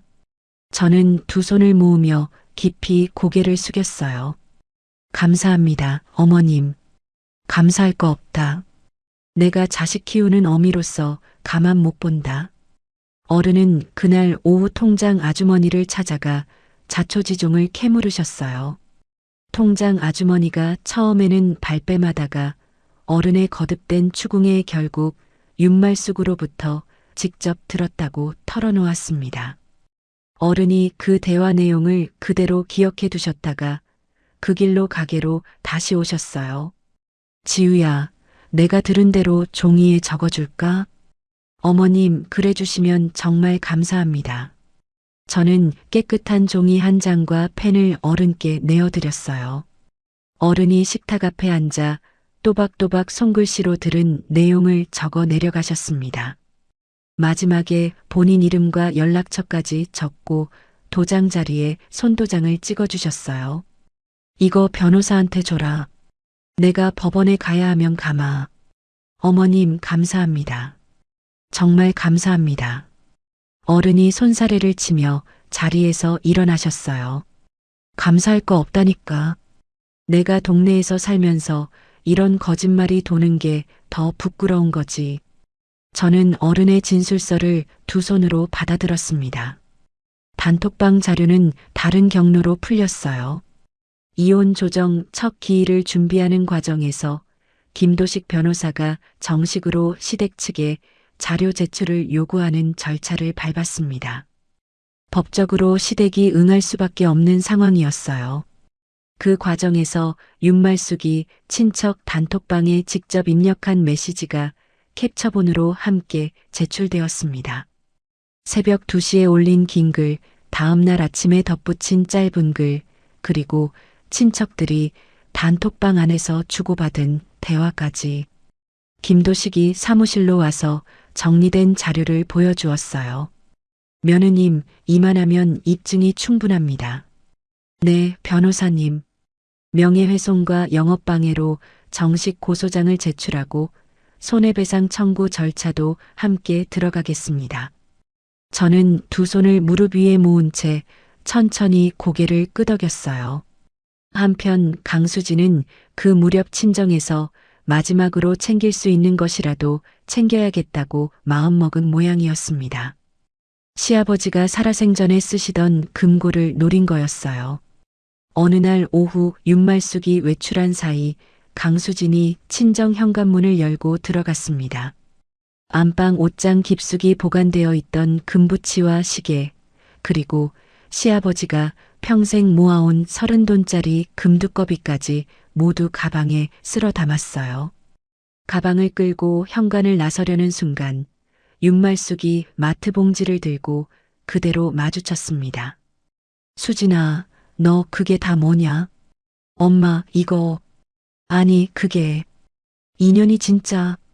윤말숙이 손에 들고 있던 마트 봉지를 그 자리에 내팽개치며 강수진의 머리채를 잡았어요. 엄마, 나 봐. 아파. 인연이 친정까지 털어가려고. 엄마는 그동안 며느리한테 안 그랬어. 두 사람이 현관 앞에서 머리채를 잡고 실랑이를 벌이는 동안 옆집 현관에 달려있던 가정용 감시 카메라가 그 모든 장면을 또렷이 녹화하고 있었습니다. 그 영상이 며칠 뒤 동네 어르신들 단체 카카오톡 채팅방에 올라왔어요. 누가 처음 올렸는지는 확인되지 않았지만 영상은 하루 만에 시장 골목까지 퍼졌습니다. 윤말숙이 평생 다니던 교회 권사 모임에서 슬그머니 자리에서 밀려나기 시작했어요. 평소 함께 개 모임을 하던 친구들이 단톡방에서 한 명씩 조용히 빠져나갔습니다. 평생 쌓아온 동대문 사모님이라는 이름이 한 달 만에 산산조각 났어요. 그 무렵 강태웅이 어머니 몰래 다시 친정 반찬 가게로 찾아왔습니다. 저녁 8시쯤 가게 셔터를 내리려는 박순자 앞에 그가 어두운 얼굴로 서 있었어요. 어머님, 잠깐만 시간 좀 주세요. 박순자가 한참을 말없이 강태웅을 바라보다가 셔터를 절반쯤 다시 올렸습니다. 저는 2층에서 그 소리를 듣고 계단을 내려갔어요. 지우야, 태웅 씨. 강태웅의 얼굴이 2달 사이에 10년은 더 늙어 있었습니다. 수염도 제대로 깎지 않은 상태였어요. 지우야, 어머니랑 누나랑 다 정리할게. 상가 건물 지분 같은 거 다 너 가져도 좋아. 우리 둘이서만 다시 시작하자. 저는 강태웅을 가만히 바라봤어요. 태웅 씨가 말하는 둘이서만, 거기 어머니는 빠져 있어. 그렇다니까. 어머니 안 봐도 돼. 안 봐도 된다는 거랑 완전히 끊는다는 거랑 같은 말이 아니야. 강태웅의 입이 한번 벌어졌다가 다물어졌습니다. 태웅 씨, 어머니가 우리 엄마 가게 앞에 무릎 꿇으러 오는 거 알아? 알아. 그게 일주일에 2~3번이야. 2달 동안. 태웅 씨가 한 번이라도 어머니 말리러 왔어.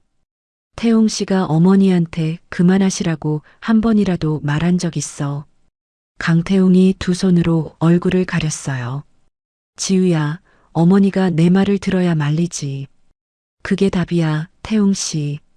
8년 동안 그게 똑같은 답이었어. 저는 한 발자국 뒤로 물러섰습니다.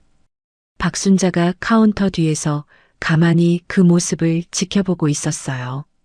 태웅 씨, 돌아가. 지우야, 돌아가. 강태웅이 한참을 가게 앞에 그대로 서 있다가 결국 어깨를 늘어뜨린 채 골목 끝으로 걸어갔어요. 그 모습을 끝까지 보고 있던 박순자가 가게 셔터를 천천히 내렸습니다. 김도식 변호사는 그동안 수집한 자료를 차곡차곡 정리하고 있었어요. 윤말숙의 폭언이 담긴 녹취, 강수진이 가게 앞에서 했던 발언이 찍힌 감시 카메라 영상, 동네 어르신의 진술서, 그리고 시댁이 정식 절차에 따라 제출한 단톡방 캡처본까지 모두 합쳐서 유 원장 세 번째 조항인 부당대우 입증 자료로 법원에 정식 제출했습니다. 한 달 뒤 시댁으로 통보 한 통이 전달되었어요. 추가 5억 원의 상속 이전이 법적으로 확정되었다는 내용이었습니다. 통보를 받은 그날 밤 시댁 거실에서는 윤말숙이 영감의 영정 사진을 끌어안고 통곡하는 소리가 한밤중까지 이어졌어요. 영감, 영감, 내가 잘못했소. 내가 미쳤었소. 영감 나 좀 데려가소. 강수진은 그 옆에서 핸드폰만 들여다보고 있었습니다.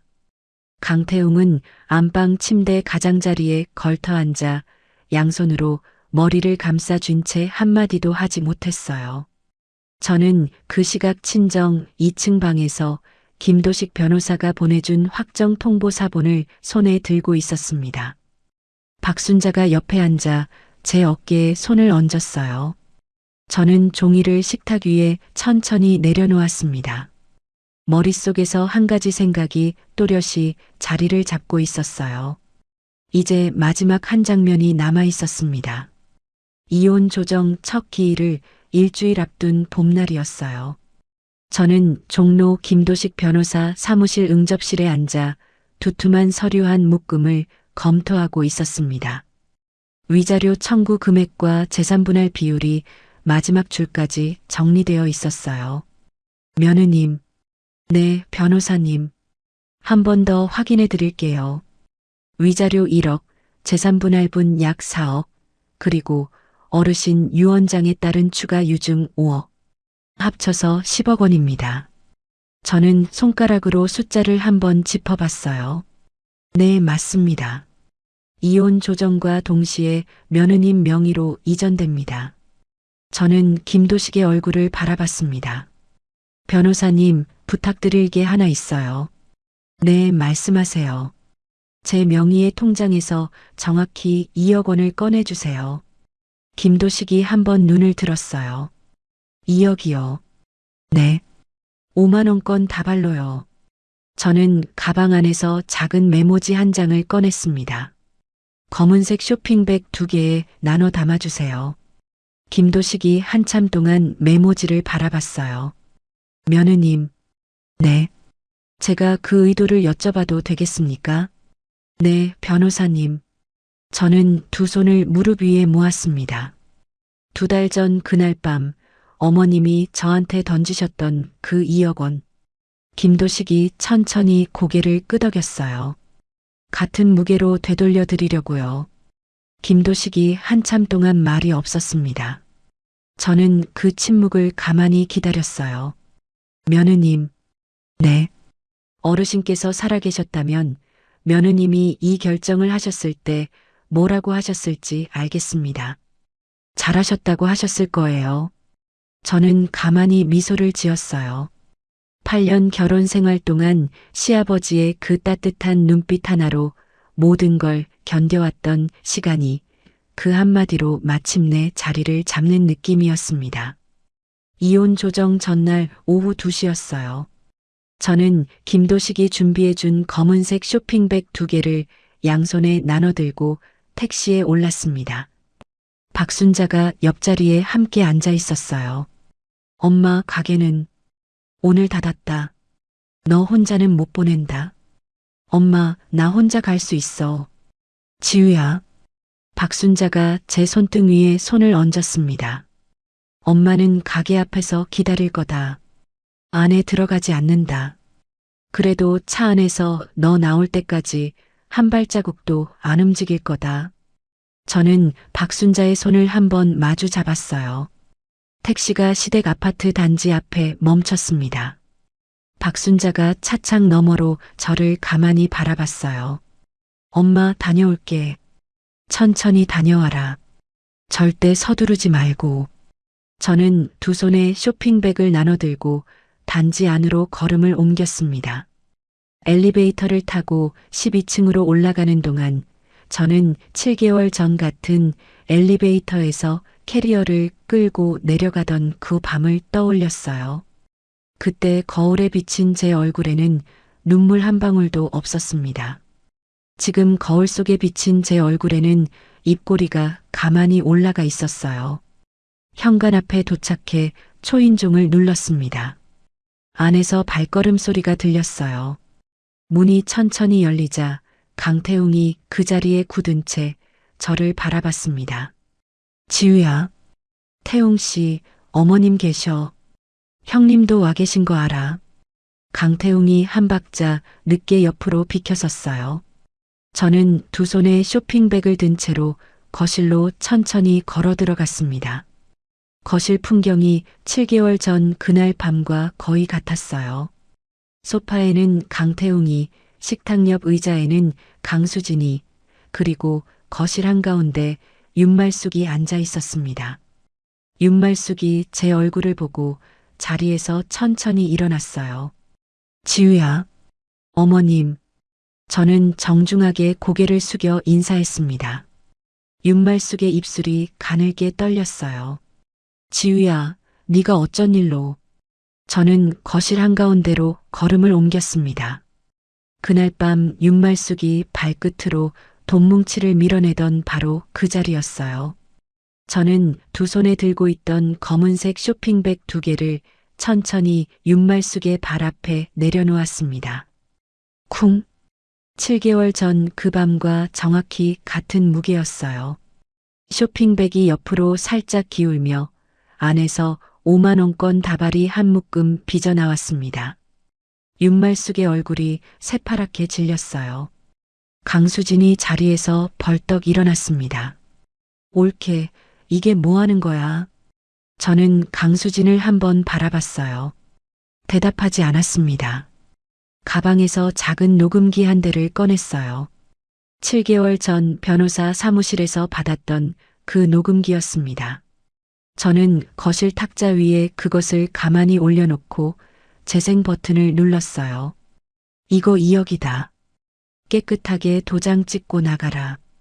윤말숙의 목소리가 거실 전체에 또렷이 울려 퍼졌습니다. 우리 아들 이제 건물주야. 너 같은 거지년을 더 데리고 살 이유가 없다. 윤말숙이 한 발 한 발 뒷걸음질 쳤어요. 다리에 힘이 풀려 소파 가장자리에 그대로 주저앉았습니다. 녹음기에서 다음 장면이 흘러나왔어요. 병원 복도의 발자국 소리, 그리고 두 모녀의 목소리. 엄마, 영감 저거 언제 가? 걱정 마라. 영감 가면 다 우리 거다. 옳게 저거 진짜 끈질겨. 영감 옆에 붙어서 안 떨어지네. 강수진의 입이 떡 벌어졌습니다. 이게 뭐야? 이거 어디서 났어? 저는 강수진을 가만히 바라봤어요. 아버님이 침대 머리맡에 두셨던 녹음기예요, 형님. 강수진이 그 자리에서 다리에 힘이 풀려 식탁 옆 의자를 붙잡았습니다. 녹음기가 끝까지 재생되고 멈췄어요. 거실 안에 무거운 침묵이 흘렀습니다. 저는 가방에서 김도식이 준비해준 이혼 조정 합의서 사본을 꺼냈어요. 3장이었습니다. 윤말숙의 발 옆에 1장, 강수진이 앉아있던 의자 위에 1장, 소파에 앉아 얼굴이 새파랗게 질려있는 강태웅의 무릎 위에 1장. 저는 차분한 목소리로 입을 열었어요. 위자료 1억, 재산분할분 약 4억, 아버님, 유원장 조건부, 유증에 따른 추가 상속분 5억. 합쳐서 총 10억 원이 이혼과 동시에 제 명의로 이전됩니다. 윤말숙이 두 손으로 가슴을 움켜쥐었어요.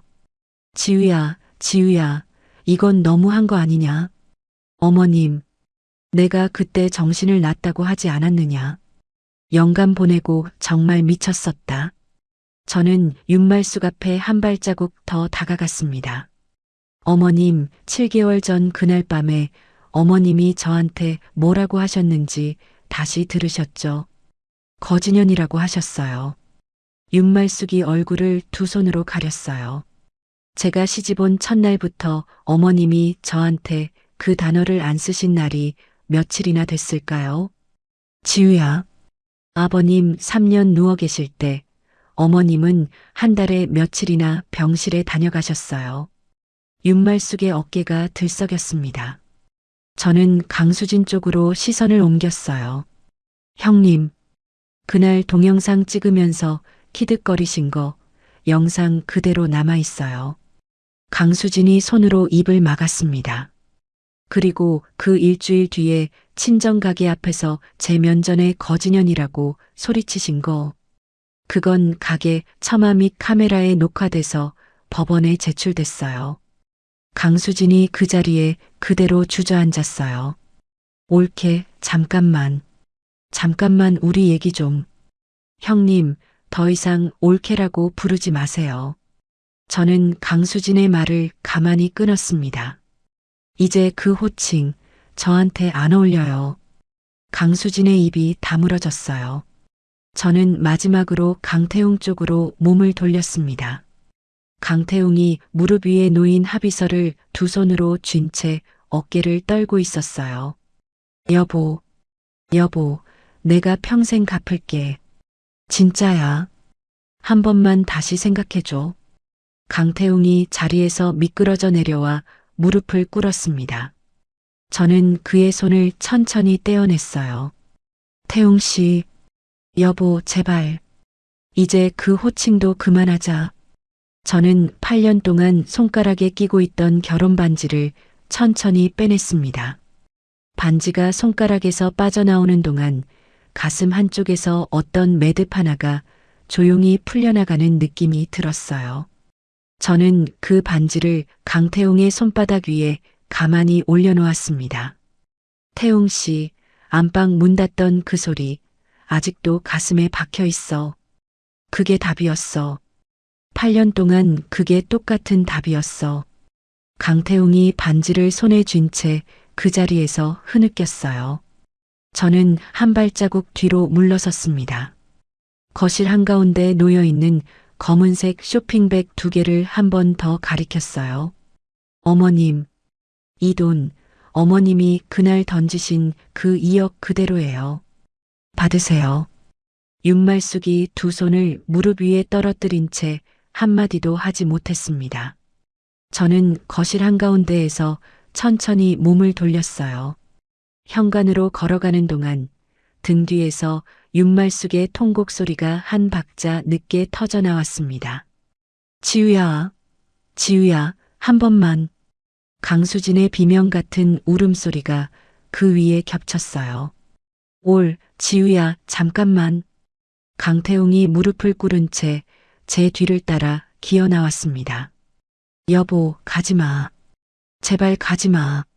저는 단 한 번도 뒤를 돌아보지 않았어요.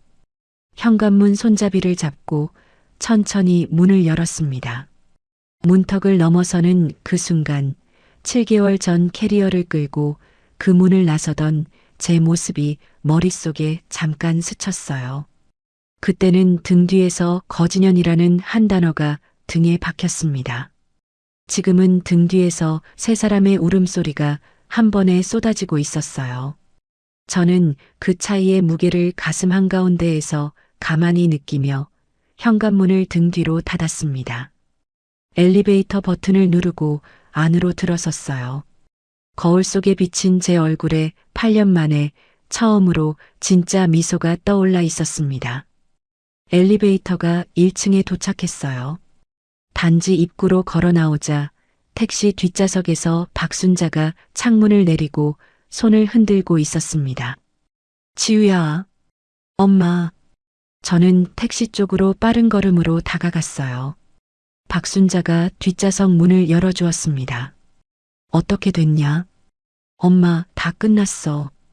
다 끝났어, 엄마. 박순자가 제 손을 두 손으로 꼭 감싸쥐었어요.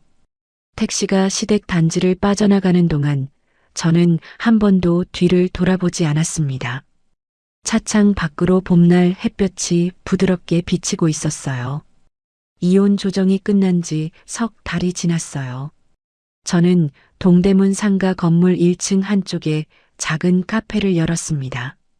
가게 이름을 정할 때 김도식 변호사가 시아버지의 손편지 마지막 줄을 가만히 짚어주었어요. 너는 햇볕 같은 사람이니 반드시 따뜻한 자리로 가야 한다. 저는 그 한 줄에서 한 단어를 떼어가게 이름으로 삼았습니다. 햇볕? 간판을 다는 날 박순자가 가게 앞에 서서 한참을 올려다봤어요. 지우야, 이름 참 좋다. 엄마 아버님 편지에서 따온 거야. 안다. 사돈 어른이 보시면 좋아하실 거다. 박순자가 손등으로 눈가를 한번 닦았습니다. 카페 한쪽 벽면에는 시아버지가 평생 동대문에서 원단 장사를 하며 받았던 감사패와 깃바랜 사진들을 차곡차곡 걸어두었어요. 그 한가운데에는 시아버지가 며느리에게 남긴 손편지 사본을 액자에 넣어 걸어두었습니다. 손님들이 가끔 액자 앞에 서서 한참을 들여다보다 묻곤 했어요. 사장님, 이 편지 무슨 얘기예요? 제 시아버님께서 돌아가시기 전에 저한테 남겨주신 편지예요. 아유, 어쩜. 시아버님이 며느리를 친딸처럼 생각하셨네. 저는 그 말에 가만히 미소를 지었습니다. 박순자는 시장에서 30년간 운영해온 반찬 가게를 큰 조카에게 넘겼어요. 카페 한쪽 작은 코너에서 직접 만든 수제 반찬과 도시락을 함께 판매하기 시작했습니다. 두 모녀가 처음으로 같은 공간에서 같이 일하는 풍경이었어요. 시장 사람들 사이에서 입소문이 돌기 시작했습니다. 동대문에 효녀 모녀 카페 있다더라. 박 사장 딸이 차린 거래. 들어가 봤더니 분위기가 참 따뜻해. 오전에는 박순자가 손맛이 좋다는 단골 할머니들이 도시락을 사러 오셨고 오후에는 동대문 일대 상인들이 차 한잔 하러 들렀어요. 저는 카운터 뒤에서 손님 한 분 한 분과 짧게 인사를 나누었습니다. 그 시각 시댁 아파트에서는 다른 풍경이 펼쳐지고 있었어요. 윤말숙은 이혼 조정과 명예훼손 소송, 그리고 추가 상속 5억의 이전까지 모두 마무리되면서 손에 쥔 재산이 거의 남지 않은 상태가 되었습니다. 살던 아파트 한 채와 약간의 현금이 전부였어요. 평생 다니던 교회 권사 모임에서도 동네 개 모임에서도 슬그머니 자리에서 밀려났습니다. 거실 소파에 홀로 앉아 텔레비전을 보는 시간이 점점 길어졌어요. 강수진은 친정에서 더 이상 챙길 것이 없다는 사실을 받아들이지 못했습니다. 윤말숙과 매일같이 전화로 다투다가 결국 연락을 끊었어요. 본인 시댁에서는 친정 재산 못 챙겨온 무능한 며느리라는 비아냥에 시달리다가 결국 별거에 들어갔다는 소식이 친척들 입을 통해 들려왔습니다. 강태웅은 회사에서 한직으로 밀려난 뒤 결국 사표를 냈어요. 어머니의 아파트로 들어가 함께 살게 되었습니다. 매주 한 번씩 카페 앞 골목 끝에 서서 한참 동안 안을 들여다보다가 결국 들어오지 못하고 발걸음을 돌리는 일을 반복했어요. 박순자가 어느 날 도시락을 정리하다가 창밖을 한번 내다봤습니다. 지우야. 응, 엄마. 김서방 또 와 있다. 저는 창문 너머로 시선을 옮겼어요. 골목 끝에 강태웅이 두 손을 외투 주머니에 찔러 넣은 채 가게 쪽을 바라보고 서 있었습니다. 엄마 모른 척해. 지우야. 엄마, 저 사람이 들어오고 싶었으면 벌써 들어왔을 거야. 박순자가 가만히 고개를 끄덕였어요. 그래. 안 들어오는 것도 답이다. 저는 다시 카운터 안으로 들어가 새로 들어온 손님에게 인사를 건넸습니다. 그러던 어느 비 오는 오후였어요. 가게 출입문에 달린 작은 종이 딸랑하고 울렸습니다. 저는 카운터 뒤에서 고개를 들었어요. 윤말숙이 가게 문 앞에 서 있었습니다. 비를 흠뻑 맞은 채였어요. 평생 입어본 적 없는 낡은 점퍼 차림이었습니다. 저는 잠시 손에 든 행주를 천천히 내려놓았어요. 박순자가 도시락 코너에서 한번 고개를 들었다가 다시 묵묵히 손을 움직였습니다. 윤말숙이 카운터 앞까지 천천히 걸어왔어요. 저는 카운터 너머에서 가만히 마주 섰습니다. 윤말숙이 한참을 머뭇거렸어요. 지우야. 네, 어머님. 저는 짧게 대답했습니다. 윤말숙의 입술이 떨렸어요. 따뜻한 거 한 잔만 다오. 저는 한 박자 호흡을 가다듬었습니다. 어떤 차로 드릴까요? 아무거나 다오. 저는 카운터 뒤로 돌아서서 유자차를 한 잔 준비했어요. 뜨거운 물을 잔에 따르는 동안 손등에 와닿는 김이 따뜻했습니다. 찻잔을 쟁반에 받쳐 윤말숙 앞으로 내밀었어요. 여기 앉으세요. 저는 창가 자리를 손으로 가리켰습니다. 윤말숙이 잔을 두 손으로 받쳐들고 그쪽으로 천천히 걸음을 옮겼어요. 자리에 앉아 한참 동안 잠만 내려다봤습니다. 비에 젖은 머리에서 물방울이 한 방울씩 떨어지고 있었어요. 저는 카운터 뒤에 가만히 서서 그 모습을 바라봤습니다. 10분쯤 지나 윤말숙이 고개를 들어 카페 벽 쪽을 올려다봤어요. 시아버지의 손편지 액자가 그 벽 한가운데 걸려 있었습니다. 윤말숙은 한참 동안 그 액자를 바라봤어요. 천천히 소리 없이 눈물 한 줄기가 뺨을 타고 흘러내렸습니다.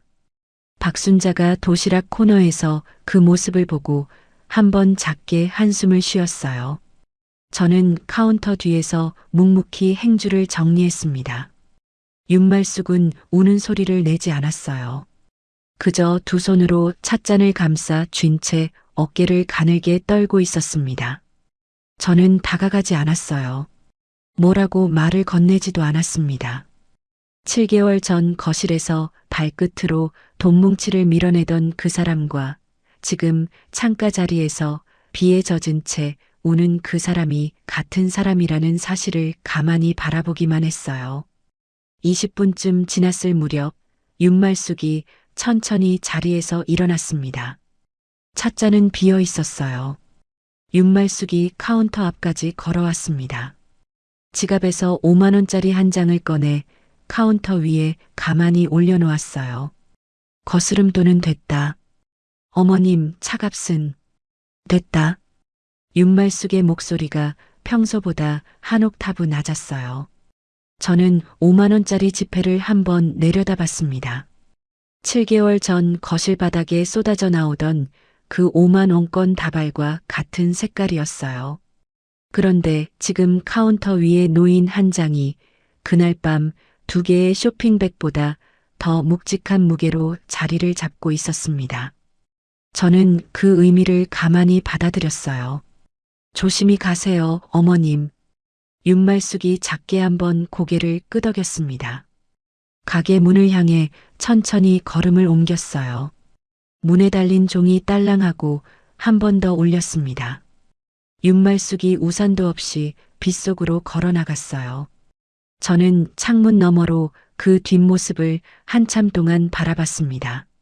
박순자가 도시락 코너에서 천천히 다가왔어요. 지우야. 응, 엄마. 괜찮냐? 응, 괜찮아. 저는 카운터 위에 놓인 5만 원짜리를 가만히 내려다봤습니다. 엄마, 이거 어떡할까? 기부함에 넣을까? 박순자가 잠시 생각하다가 고개를 끄덕였어요. 그러자. 그게 좋겠다. 저는 카운터 옆에 놓아둔 작은 기부함을 들어 올렸습니다. 시장 어르신들 한 끼 도시락 후원으로 가끔 들어오는 돈을 모아두는 상자였어요. 저는 5만 원짜리 한 장을 가만히 그 안에 넣었습니다. 박순자가 옆에서 작게 미소를 지었어요. 사돈 어른이 좋아하시겠다. 응, 엄마. 나도 그렇게 생각해. 그날 저녁 카페 문을 닫고 저는 박순자와 함께 시아버지가 모셔진 납골 땅으로 향했습니다. 가는 길에 노란 국화 한 다발을 샀어요. 납골 땅 안에 들어서자 시아버지의 작은 위패가 유리창 너머로 보였습니다. 저는 위패 앞에 국화를 가만히 놓았어요. 박순자가 한 발자국 뒤에 서서 함께 고개를 숙였습니다. 저는 두 손을 모으고 마음속으로 말씀을 올렸어요. 아버님, 저 오늘 어머님이 가게에 오셨어요. 유자차 한 잔 드시고 가셨어요. 많이 우셨는데 저는 뭐라고 말 못했어요. 아직은 그게 답인 것 같아서요. 저는 한 번 호흡을 가다듬었습니다.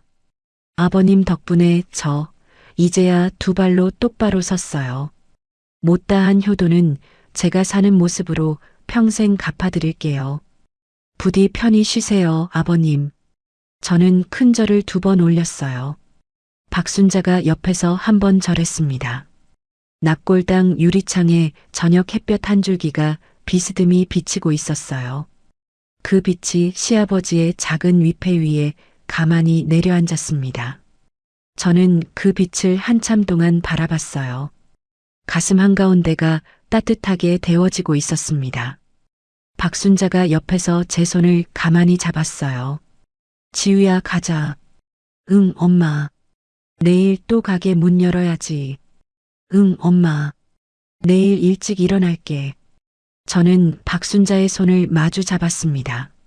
납골당 문을 나서는 동안 시아버지가 손편지에 남겨두셨던 그 한 줄이 머릿속에서 다시 한번 또렷이 떠올랐어요. 너는 햇볕 같은 사람이다. 저는 이제 그 햇볕 한 줌이 어디에 내려앉아야 하는지 알고 있었습니다. 박순자와 함께 납골당 마당을 가로질러 걸으며 저는 오랜만에 작게 소리내어 웃었어요. 저녁 하늘 한쪽이 부드러운 주홍빛으로 물들고 있었습니다. 시청자 여러분, 오늘 서지우 씨의 사연 어떻게 들으셨나요? 거실 한복판에 던져진 2억 원 앞에서 행주를 손에 쥔 채 굳어있던 한 사람이 7달 만에 같은 자리에 같은 무게의 돈을 되돌려 놓고 걸어 나오는 모습을 보면서 저는 이런 생각이 들었어요. 지우 씨가 되찾은 건 10억이라는 돈이 아니라 8년 동안 거지년 소리에 짓눌려 잃어버렸던 자기 자신이었구나 하고요. 시아버님 손편지에 적혀 있던 그 한 줄, 너는 햇볕 같은 사람이다. 그 한마디가 며느리의 굽어있던 등을 다시 펴게 만들었다는 사실이 가슴 한쪽을 오래도록 따뜻하게 데웠습니다. 여러분, 살다 보면 누구에게나 그런 시간이 있지요. 어른이니까, 가족이니까 그 한마디에 묶여서 내 목소리 한번 제대로 내보지 못한 시절 말입니다. 그 세월이 길어질수록 내 이름 석자가 점점 희미해져 가는 기분, 한 번쯤 겪어보셨을 거예요. 그래도 너무 늦은 때는 없습니다. 내 인생 주도권을 내 손으로 다시 쥐겠다고 마음먹은 그날이 새 인생 첫날이에요. 오늘 사연이 시원하셨다면 구독과 좋아요 꼭 눌러주시고요. 이야기를 끝까지 들어주신 분이 계시다면 잘 들었다고 댓글 하나만 남겨주세요.